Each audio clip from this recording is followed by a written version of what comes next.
सरकार की गले की हड्डी बन गए यूजीसी के नई गाइडलाइंस। उनको लेकर के अब सुप्रीम कोर्ट की तरफ से फैसला आया। सुप्रीम कोर्ट ने इस फैसले के अंदर क्या कुछ कहा है और मोदी सरकार के लिए ये राहत की बात है या आफत की बात है। सुप्रीम कोर्ट के अंदर जो पक्षकारों के वकील थे उनकी तरफ से क्या कुछ कहा गया। सुप्रीम कोर्ट ने केंद्र सरकार को और यूजीसी को नोटिस भेज करके आखिरकार क्या कहा है। सबसे बड़ा सवाल यह है कि जिस तरीके से पिछले कई रोज से बीजेपी का इस मामले पर जम करके विरोध हो रहा था, तो क्या सुप्रीम कोर्ट ने एक छतरी लगा दी है? बहुत बड़ा सवाल है। 19 मार्च को इस मामले की अगली सुनवाई होनी है और आज सुप्रीम कोर्ट ने यूजीसी के नए नियमों पर रोक लगा दी है। सुप्रीम कोर्ट ने कहा है कि इनका दुरुपयोग हो सकता है। केंद्र सरकार को फिर से नए सिरे से ड्राफ्ट तैयार करने के निर्देश दिए हैं। अब जरा आसान भाषा में समझिए, फिर उसके बाद में सुप्रीम कोर्ट ने जो कुछ कहा है उसकी पूरी तह में जाएंगे। और सुप्रीम कोर्ट के अंदर जब बहस हुई तो इस बहस में क्या क्या तर्क दिए गए, क्या क्या दलीलें पेश की गई। और सबसे बड़ी बात यह है कि इस मामले की सुनवाई खुद सीजीआई जस्टिस सूर्यकांत कर रहे थे। और सबसे बड़ी बात यह कि सीजीआई सूर्यकांत ने इस मामले को अपनी बेंच के पास में लिया था। इस मामले में 2 जजों की बेंच ने आज सुनवाई की, जिसमें सीजीआई सूर्यकांत और उनके साथ में जयमाला बागची, इन दोनों जजों की बेंच जो है वो सुनवाई कर रही थी। और सुप्रीम कोर्ट ने इस पर रोक लगा दी है। कहा है कि इसमें प्रावधान स्पष्ट नहीं है, ये कहा है, और इनका गलत इस्तेमाल हो सकता है। अब इसमें तर्क ये दिया जा रहा था कि गलत इस्तेमाल तो कानून के, आप ये कहिए कि हर कानून का होता है। चाहे वो दुष्कर्म के मामले में आप देखिए कि बहुत बार वहां पर भी लोग उगाही के लिए, वसूली के लिए या फिर किसी तरीके से ब्लैकमेलिंग करने के लिए इस तरह के आरोप लगा देते हैं। बहुत सारे मामले ऐसे जहां पर कानून का दुरुपयोग होता है। तो क्या सब कानूनों पर रोक लगा देनी चाहिए? लेकिन सुप्रीम कोर्ट ने कहा कि यूजीसी के जो नए गाइडलाइंस आई हैं उसमें प्रावधान स्पष्ट नहीं है, इनका गलत इस्तेमाल हो सकता है। कोर्ट ने यह टिप्पणी उन याचिकाओं पर की है जिसमें जनरल कैटेगरी के छात्रों के साथ में यह कहा गया कि वो भेदभाव करते हैं। यूजीसी ने 13 जनवरी को, आप जानते हैं कि यूजीसी ने 13 जनवरी को अपने नए नियमों को नोटिफाई किया था और उसके बाद में पिछले 1 हफ्ते से इसको लेकर के बवाल मचा हुआ है। अलंकार अग्निहोत्री बरेली के जिला मजिस्ट्रेट हैं, उन्होंने इस्तीफा दे दिया बाकायदा इस बात को लेकर के, तो बवाल मचा हुआ। और उससे भी बड़ी बात यह है कि बीजेपी का जो कट्टर, उनका जो कोर वोटर है वो बीजेपी के खिलाफ हो गया था। तो ऐसे में बीजेपी के लिए एक तरीके से यूजीसी की जो नई गाइडलाइंस थी वो गले की फांस बन गई थी। और अब कितनी बड़ी राहत बीजेपी को मिल पाएगी। सरकार की तरफ से तुषार मेहता, केंद्र सरकार की तरफ से वो पेश हुए इसके अंदर, और दूसरी तरफ जो पक्षकारों के वकील हैं उसमें विष्णु शंकर जैन वो पेश हुए थे, एडवोकेट विष्णु शंकर जैन। इसमें जस्टिस सूर्यकांत की तरफ से कहा गया है कि आप SC ST स्टूडेंट्स के लिए अलग हॉस्टल की बात कर रहे हैं, ऐसा मत कीजिए। आरक्षित समुदायों में से भी ऐसे लोग हैं जो समृद्ध हो गए हैं, उनके पास में दूसरों की तुलना में बेहतर सुविधा है। अब ये जो स्टेटमेंट है जस्टिस सूर्यकांत का, ये स्टेटमेंट मुझे लगता है कि एक नई डिबेट को जन्म देगा। और आपको याद होगा बार बार जो है इस बात को जो उछाला जाता है कि SC ST OBC वो आरक्षण छोड़ दें या सिर्फ एक पीढ़ी को आरक्षण मिलना चाहिए, क्योंकि अब इसमें तो बहुत बड़ा तबका ऐसा है जो आरक्षण का लाभ ले चुका है, अब बहुत समृद्ध हो गया है, उनके पास में बड़ी बड़ी गाड़ियां हैं, बड़े बड़े पदों पर वो बैठे हुए हैं। तो ये जो लाइन है आप देखिए कि जस्टिस सूर्यकांत ने जो कहा है आज, ये कहीं ना कहीं उसी आर्गुमेंट पर जाकर के टिकती है। फिर से सुनिए, वो कह रहे हैं कि आप SC ST स्टूडेंट्स के लिए अलग हॉस्टल की बात कर रहे हैं, ऐसा मत कीजिए। आरक्षित समुदायों में से भी ऐसे लोग हैं जो समृद्ध हो गए हैं और उनके पास में दूसरों की तुलना में बेहतर सुविधा है, ये उनकी तरफ से कहा गया। तो सबसे बड़ी बात यह है कि इसके अंदर एक इक्विटी कमेटी जो बनानी थी और इक्विटी कमेटी के अंदर यह कहा गया कि SC ST OBC दिव्यांग महिला ये इसमें रहेंगे, इसके सदस्य रहेंगे, वो जांच करेंगे। अगर किसी की तरफ से कोई शिकायत दी गई है कि उसके साथ में स्कूल में, हॉस्टल में, कहीं पर भी उसके साथ में शोषण किया गया है, तो एक शिकायत जो उसको दी जाएगी, फिर कमेटी उस पर जो है एक्शन लेगी, आरोपों की जांच करेगी। और अगर किसी की जांच लोकपाल तक पहुंचती है और लोकपाल फिर उसमें ये मानता है कि नहीं, जो आरोप लगाए गए हैं ये झूठे हैं, बेबुनियाद हैं, तो जिसने आरोप लगाए थे उस पर कार्रवाई नहीं होगी। ये कुल मिलाकर के मसला था। लेकिन अब इस मामले के अंदर जो है वो सुप्रीम कोर्ट की तरफ से कहा गया कि इसके प्रावधान स्पष्ट नहीं है। अब सवाल यह है कि साहब ये जो कुछ हुआ, ये सारा बवाल हुआ, इसमें केंद्र सरकार यानी नरेंद्र मोदी की सरकार वो जवाब दे कि आखिरकार ऐसा फिर यूजीसी की जो गाइडलाइंस है उन्होंने ऐसी क्यों बनाई कि जिसमें प्रावधान स्पष्ट नहीं है, सुप्रीम कोर्ट ऐसा क्यों कह रहा है, या फिर सरकार की तरफ से दलील मजबूती से पेश ही नहीं की गई। सरकार ने, केंद्र सरकार की तरफ से तुषार मेहता ने मजबूती से अपनी दलील ही पेश नहीं की ताकि किसी तरीके से मामला जो है वो ठंडे बस्ते में चला जाए, सुप्रीम कोर्ट इन नए नियमों पर, नए जो गाइडलाइंस है इन पर रोक लगा दे और मामला जो है निपट जाए और बीजेपी की जान छूटे। क्या ये वाकई ऐसा हुआ है? ये अपने आप में एक बहुत बड़ा जो है सवाल यहां पर खड़ा होता है। और विष्णु शंकर जैन की तरफ से कहा गया कि हम नियम 3C को चुनौती दे रहे हैं जो जाति आधारित भेदभाव को परिभाषित करता है। एडवोकेट विष्णु शंकर जैन ने कहा कि यह पूरी तरह से संकीर्ण है, भेदभाव की परिभाषा व्यापक है। सामान्य वर्ग के सदस्यों के मामले में जब धारा 3E पहले से ही लागू है, जो धारा 3C की, तो धारा 3C की क्या आवश्यकता है? इसमें मान लिया गया है कि केवल एक खास वर्ग ही जाति आधारित भेदभाव का सामना करता है। सीजीआई ने कहा कि हम केवल संवैधानिक और वैधता की सीमा पर ही जांच कर रहे हैं, ये सीजीआई की तरफ से कहा गया। आगे सीजीआई कहते हैं कि मान लीजिए कि दक्षिण भारत या उत्तर भारत का कोई छात्र उत्तर भारत में एडमिशन लेता है और ऐसे छात्र के खिलाफ कुछ व्यंग्यात्मक अपमानजनक टिप्पणी की जाती है, यहां तक कि टिप्पणी करने वालों की पहचान भी अज्ञात है, तो क्या यह प्रावधान इस मुद्दे का समाधान करेगा?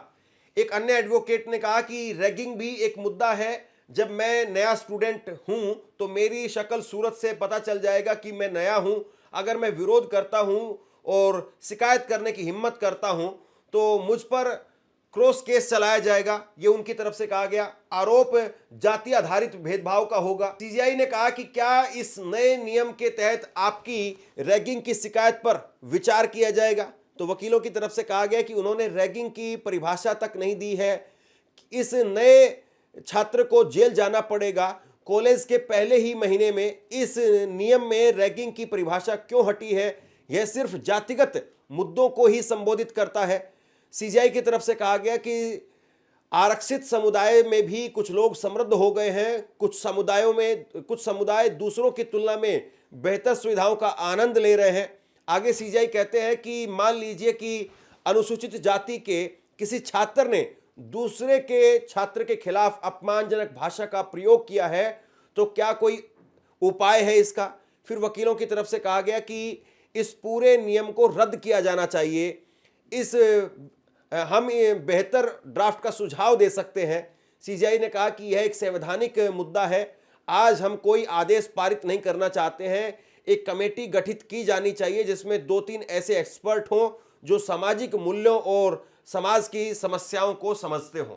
अब यहाँ पर जो है वो कुल मिलाकर के जोर इस बात को लेकर के दिया जा रहा है कि भाई सीजीआई ने कहा कि आप आगे जाने की बजाय पीछे क्यों जा रहे हैं, यानी हमें जाति व्यवस्था जो है वो खत्म करने पर जो है जोर देना चाहिए। वो एक ऐसा समाज का निर्माण करना चाहिए जहां पर जाति आधारित भेदभाव ना हो। लेकिन आप SC ST या OBC इनको अगर अलग कर रहे हैं, बाकी को अलग कर रहे हैं, तो इसमें कहीं ना कहीं अमेरिका के जैसे, ये अदालत में जो बातें हुई है मैं आपको वो बता रहा हूं कि अमेरिका के जैसे हालात पैदा ना हो जाएं जहां पर व्हाइट अलग और ब्लैक अलग, ये दो अलग अलग तरीके, जिस तरीके से अमेरिका में होता है वैसे ही SC ST OBC वो अलग हों और सामान्य वर्ग जो है वो अलग हों। देखिए कुल मिलाकर के तो बात ये है कि इस पूरे मामले ने बीजेपी को फंसा करके रख दिया, और बीजेपी से ज्यादा जो है वो इस पूरे मामले ने जो हिंदू राष्ट्र एक जो बार बार नारा उछाला जाता था कि हिंदू राष्ट्र बनाएंगे, हम सब हिंदू भाई भाई, तो जब सवाल ये है कि भाई SC ST और OBC अगर उस तबके के साथ में कहीं कोई अत्याचार हुआ या उसको कहीं किसी प्रकार का कोई खतरा महसूस होता है, अगर वो जाकर के शिकायत करता है, तो अगर किसी ने कुछ गलत नहीं किया है तो फिर उसको डर किस बात का है?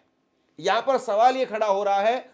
और जो आर्गुमेंट्स निकल करके सामने आ रही है या सोशल मीडिया पर भी जो तर्क वितर्क किए जा रहे हैं उसमें यही कहा जा रहा है कि भैया जब हिंदू राष्ट्र की बात हो रही थी तो ऐसे में जो 85% है वो एक तरफ और अब ये 15% एक तरफ क्यों जा रहे हैं, ये सवाल जो है इसके काउंटर में बार बार किया जा रहा है। यानी एक तरीके से बीजेपी के जो लोग या बीजेपी समर्थक या फिर जो तथाकथित वो सवर्ण लोग जो कहते थे कि हिंदू राष्ट्र बनाएंगे, कोई जाति भेदभाव नहीं है और सब हिंदू आपस में भाई भाई, लेकिन अब जैसे ही बात निकल करके सामने आई कि भैया अगर किसी ने जाति आधार पर भेदभाव किया तो उसके ऊपर कार्रवाई हो सकती है, और उसमें ओबीसी को भी शामिल कर लिया गया। एससी एसटी तो पहले से ही इसमें था ही था, अब इसमें ओबीसी को भी शामिल कर लिया गया, और जब इसमें अब ओबीसी को शामिल कर लिया गया है तो फिर उसके बाद में एक दायरा जो है बढ़ गया है, और वो दायरा जब बढ़ा तो अब जो है उनको खतरा महसूस हो रहा है। और इसमें तर्क यही दिया जा रहा है कि भैया अगर तुमने कुछ गलत नहीं किया है तो फिर तुम्हें डर किस बात का है। जैसे ये आर्गुमेंट उस वक्त में भी दिया जाता था जब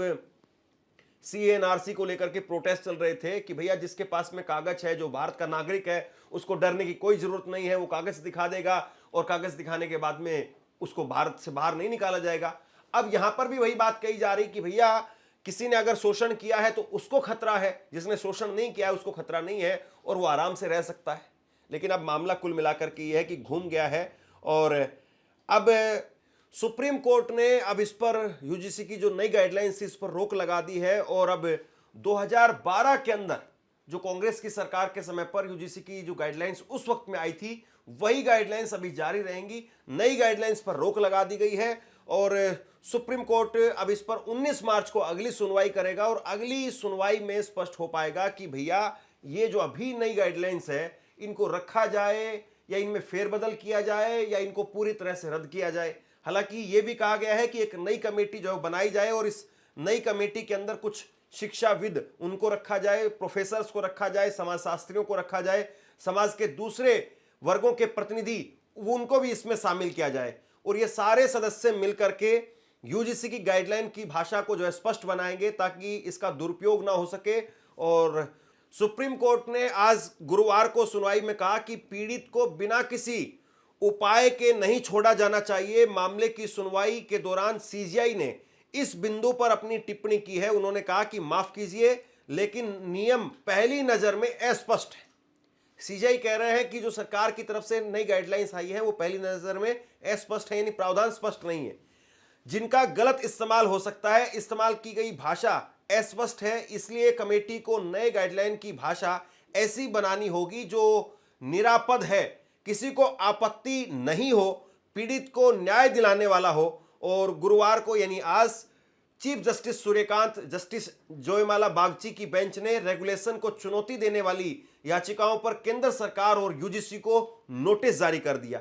अब नए रेगुलेशन में जिनमें सभी हायर एजुकेशन संस्थानों को भेदभाव की शिकायतें देखने और समानता को बढ़ावा देने के लिए इक्विटी कमेटियां बनाने का आदेश दिया था, ये गाइडलाइन 13 जनवरी को नोटिफाई की गई थी। यानी जो अब नई इक्विटी कमेटी बनाने की जो यूजीसी की तरफ से नई गाइडलाइन आई थी उस पर एक तरीके से रोक लगा दी गई है। कुल मिलाकर के तो बात यही है कि बीजेपी चाहती है या नहीं चाहती है, अब मामला सरकार की तरफ से सुप्रीम कोर्ट के अंदर रखा जाना चाहिए। सरकार के वकील हैं, वो बताएं कि आखिरकार सरकार क्यों जो है इस मामले के अंदर ये जो प्रावधान लेकर के आई वो प्रावधान ऐसे लेकर के आई जिनको सुप्रीम कोर्ट में चैलेंज किया जा रहा है तो वो हल्के पड़ गए हैं। और दूसरी बात यह है कि क्या उनकी तरफ से जो पैरवी की जा रही है वही हल्की की जा रही है। इसके बाद में चीफ जस्टिस ने कहा कि अगर हम दखल नहीं देंगे तो इसका खतरनाक असर होगा, समाज बंट जाएगा और इसका गंभीर नतीजा भुगतना होगा। उन्होंने आगे कहा कि पहली नजर में हम कहते हैं कि रेगुलेशन की भाषा अस्पष्ट है और एक्सपर्ट को इस पर ध्यान देने की जरूरत है ताकि भाषा को इस तरह से बदला जाए कि इसका गलत इस्तेमाल ना हो। जरा मुझे लगता है कि इस बात को समझना जरूरी है। सीजीआई इतनी गंभीर चिंता इस पर जता रहे हैं, जरा आप सोचिए, सीजीआई ने कहा है कि अगर हम दखल नहीं देंगे तो इसका इतना खतरनाक असर होगा कि समाज बंट जाएगा। अब यहां बड़ी बात यह है कि ये जो गाइडलाइंस हैं इस गाइडलाइन में ओबीसी को अब जोड़ा गया है, पहली बात। दूसरी बात यह है कि इसमें एक इक्विटी कमेटी बनाने की बात कही है और इक्विटी कमेटी में एससी एसटी ओबीसी और महिला दिव्यांग ये रहेंगे, जनरल कैटेगरी के लोग इसमें नहीं थे। एक ऐसी कमेटी बन रही है, उसमें पहले लोकपाल जो है वो शिकायत देखेगा, जांच होगी, तब जाकर के उसमें कुछ होगा। उसमें सिर्फ एक लूप होल यही है कि झूठी जांच अगर किसी की हुई, माफ कीजिए झूठे आरोप अगर किसी के लगे तो उसमें जो है वो कार्रवाई नहीं है। लेकिन इसको लेकर के सीजीआई कह रहे हैं कि अगर हमने इसके अंदर दखल नहीं दिया, ये जो नई गाइडलाइंस है इसमें अगर हमने दखल नहीं दिया तो समाज बट जाएगा, इसका इतना खतरनाक असर होगा, इसके गंभीर नतीजे जो है भुगतने होंगे, ये जो है उनकी तरफ से कहा जा रहा है। तो मामला कुल मिलाकर के ये है कि बीजेपी की सरकार बुरी तरह से फंसी हुई थी। बीजेपी के कई नेताओं ने इसको लेकर के विरोध जताया। बृजभूषण शरण सिंह, उन्होंने विरोध जताया। हालांकि बृजभूषण शरण सिंह के बेटे वो लोकसभा के सदस्य हैं, सांसद हैं वो, और वो उस कमेटी के हिस्सा भी हैं जिन्होंने ये नई गाइडलाइंस बनाई। लेकिन देखिए साहब, राजनीति कितनी मस्त होती है। आपके बेटे वो यूजीसी गाइडलाइंस बनाने वाली कमेटी के हिस्सा थे और बृजभूषण शरण सिंह वो कह रहे हैं नहीं नहीं, ये तो समाज में बांटने वाली जो वो नई गाइडलाइन लाई गई है, इसको वापस लिया जाना चाहिए। कालराज मिश्र, भाजपा के बड़े नेता, उन्होंने कहा कि नहीं नहीं, इसको वापस लीजिए। फिर विश्वास कुमार, उन्होंने कहा कि नहीं नहीं, ये तो मामला जो है वो बड़ा खराब है, इसको वापस लीजिए, इससे तो समाज बट जाएगा। यानी भाजपा का हर वो बड़ा छोटा नेता, और यहां तक कि धीरेन्द्र शास्त्री, बागेश्वर बाबा, जो ये कहते थे हिंदू भाई भाई, हिंदू भाई भाई जो नारा देते थे, उन्होंने भी कहा कि ये यूजीसी की जो नई गाइडलाइन है इसको वापस लीजिए। हर कोई यूजीसी की गाइडलाइन को लेकर के इतना डरा हुआ जो है नजर आ रहा है कि इसको कह रहा है कि इसको वापस लीजिए। और सुप्रीम कोर्ट ने फिलहाल इसको वापस तो करने का आदेश नहीं दिया है, लेकिन सुप्रीम कोर्ट ने स्टे एक तरीके से जो है जरूर लगा दिया है इस मामले में। अब अगली सुनवाई 19 मार्च को होगी, और 19 मार्च को जब सुनवाई होगी तब पता चलेगा कि क्या गाइडलाइंस बिल्कुल पूरे नए सिरे से बनेंगी या इनमें कोई फेरबदल होगा। सरकार की तरफ से कितनी पैरवी की गई है ये सब आपके सामने है। शेयर कीजिए इस खबर को, और आप क्या सोचते हैं, क्या वाकई यूजीसी की जो नई गाइडलाइंस आई थी क्या वो सही थी, या फिर उनको वाकई वापस ले जाने की जरूरत थी? नीचे कमेंट बॉक्स में अपनी राय लिख करके जरूर बताइए। इस खबर को शेयर कीजिए। धन्यवाद।